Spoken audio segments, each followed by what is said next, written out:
La nuit du 24 au 25 août 2025 a été marquée par une actualité dense et mouvementée entre tensions géopolitiques, catastrophes naturelles imminentes et revers technologiques. Voici les événements qui ont secoué la planète en quelques minutes.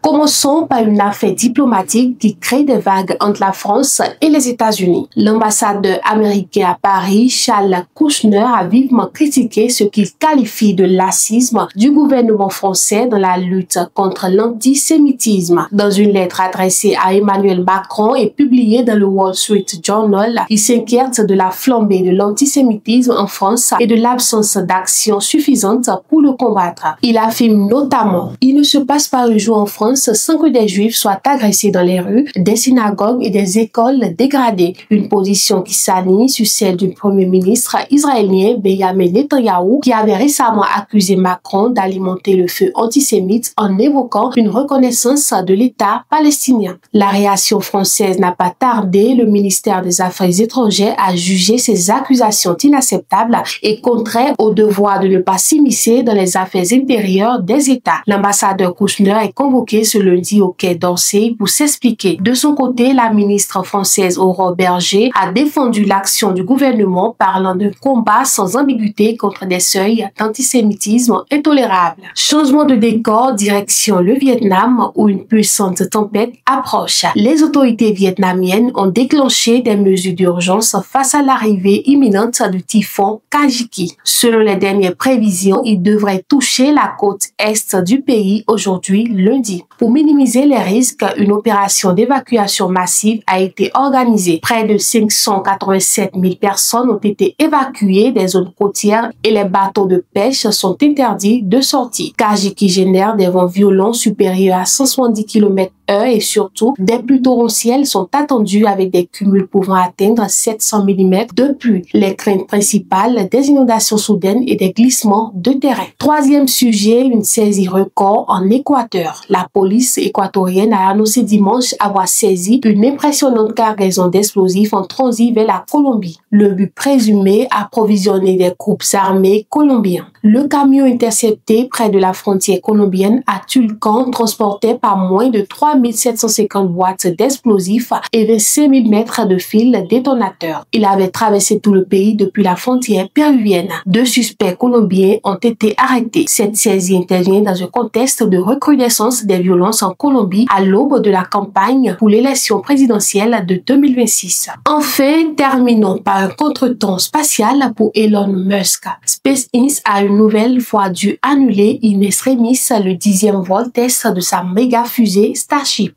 Le lancement prévu dimanche soir depuis le Texas a été reporté à seulement 17 minutes du décollage. La raison évoquée, un problème avec les systèmes au sol. C'est un nouveau revers pour le programme Starship, crucial pour les ambitions lunaires de la NASA et les rêves martiens de Musk. Rappelons que les 3 vols tests 2025 se sont tous soldés par la perte du véhicule. Aucune nouvelle date de lancement n'a été officiellement fixée pour l'instant, mais une nouvelle fenêtre de tir pourrait être possible dès ce lundi ou mardi. Et voilà, le tour du monde de cette nuit agitée est déjà terminé. Une nuit qui nous rappelle que sur Terre comme dans l'espace, les défis, qu'ils soient humains, climatiques ou technologiques, restent plus que jamais d'actualité. Restez informés.